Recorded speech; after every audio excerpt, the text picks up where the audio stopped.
The first one is the law of use. The law of use. And it goes something like this. Whatever you don't use, you lose. If you tie your arm to your body, leave it there long enough, you'll never use it again. It's over for the arm. Now, it may not be over, but it's over for the arm. The only way to keep the use of this arm is what? Keep using it. If you quit, you lose automatically. They don't bring it up for a vote. You lose automatically when you quit. Now, the same thing that goes for your arm goes for your brain, mentality. The same thing goes for all the human virtues. Ambition, unused, declines. Strong feelings, unused, diminish. Today, unused is lost. A talent unused is lost. An ability unused is lost. So here's one of the key expressions of the evening. Take a new inventory of yourself. Starting tomorrow, new project. Take a new inventory. And make sure that all of your talent and ability and mentality and ingenuity and vitality and strong feelings, faith, courage, make sure that all you've got's being used. Otherwise, you lose. Now, one of the best illustrations of the law of use is a Bible story called the Parable of the Talents. The talent story. Interesting story if you haven't read it in a while. Just review it. It's a good story. An ancient story. It says there was a master with 3 servants. He got them together one day and he said to the 3, I've got these talents. And in those ancient days, a talent was a measure of gold. And he said to the 3 servants, take these talents and see what you can do with them while I'm gone. He said, I'm taking a journey and I'll be gone for a while. When I come back, we'll get together, go over the book, see how you did. He said, here's 5 of these talents for you. 5. Here's 2 of them for you. 2. And here's 1 for you. 1. The master said, take those talents, see what you can do with them. When I come back, we'll get together, we'll go over it all. The servant said, okay. Master takes off. According to the ancient story, the master comes back from his trip. When he gets back, he gets the 3 servants together, and as he said he would, he asks, how did it go with those talents? You were 5. What happened? That servant said, well, I took the 5 talents you gave me and I put them to work. A little shaky at first, but he said things finally got rolling. And he said, I poured it on. And he said, my talents grew to 7, 8, 9, 10. He said, I doubled my talents from 5 to 10. Books will show. Master said, one heck of a job. He said, I gave you 2 talents. What happened? That servant said, about the same thing happened to me. I put those 2 talents to work, poured it on. They grew to 3 and then to 4. He said, I doubled my talents from 2 to 4. Books will show. Master said, well done. He said, I gave you 1 talent. What happened? That servant said, well, I took the talents you gave me and I carefully wrapped it and I dug a hole and buried it. And camouflaged it, I suppose, right, so nobody would steal it. And he said, fortunately, nobody got it. And he said, I knew you were going to be here today, so I dug it up. Here it is, safely wrapped. I did not lose it while you were gone. According to the ancient story, the master said, take that talent away from him and give it to the man that's got 10. Now you might say, well, I don't like that arrangement. The poor guy's only got 1 talent. He's already got 10. It ought to be more even. Remember, I didn't ask you to like it. But this one I would ask you to learn, because it simply means whatever you do not employ, you forfeit. This one we've heard since we were small, I'm sure.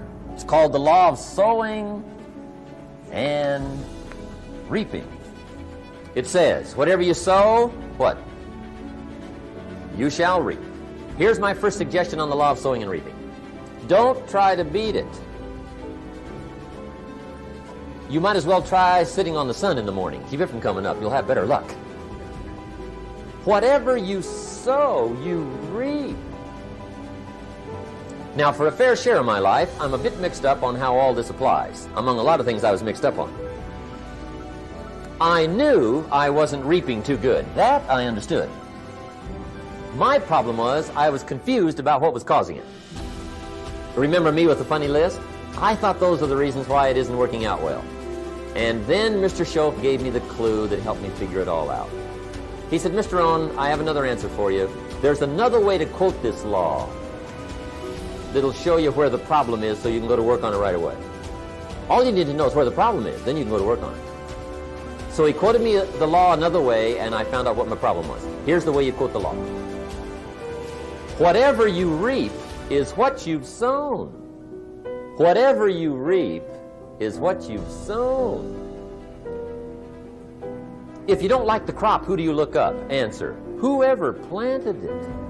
And where do you find who planted your crop? Answer, in the mirror. What I finally learned to do come fall was to go to the mirror. That's where you go. Here's part of the philosophy that really helped me to make some changes in life direction. Number one, the law of sowing and reaping is negative. That's number one, which simply means if you sow bad, you reap bad. Now this is kind of third grade, but it doesn't hurt to go over the basics. If you plant thistle seeds, you don't get pumpkins. Honest, no use looking for pumpkins. John says, how come no pumpkins?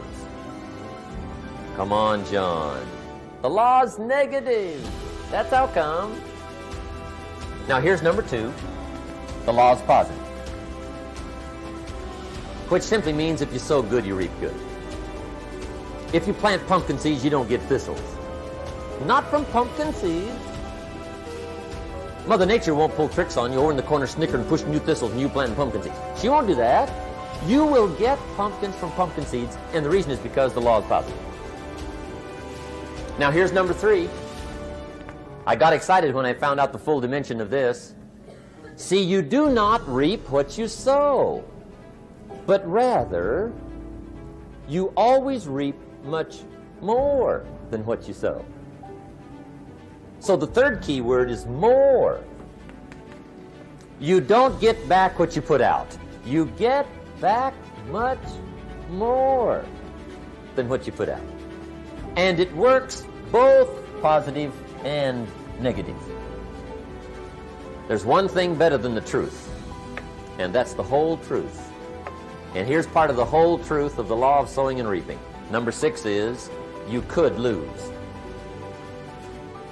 There are times when you just lose, no matter what you do. It's that kind of planet. You reap what you sow, yes, but... What does that mean, yes, but? Well, the farmer plants his crop in the spring, takes care of it all summer, loves his family, works 10, 12 hours a day, 6, 7 days a week, is an honorable man. Come fall, he's got a beautiful crop, and he deserves every bit of it. But the day before he sends the combines into the field, a hailstorm comes along and beats it all in the ground, which means you lose. Somebody says, well, what did he do wrong? Answer, nothing. It's just that kind of planet.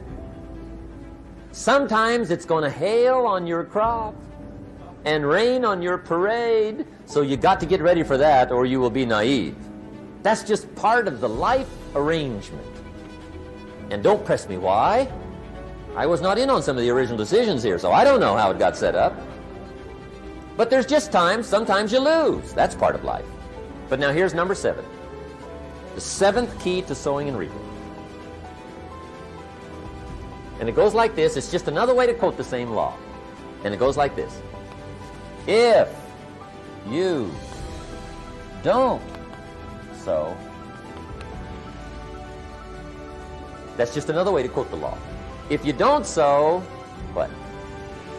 You don't reap. You don't even have a chance.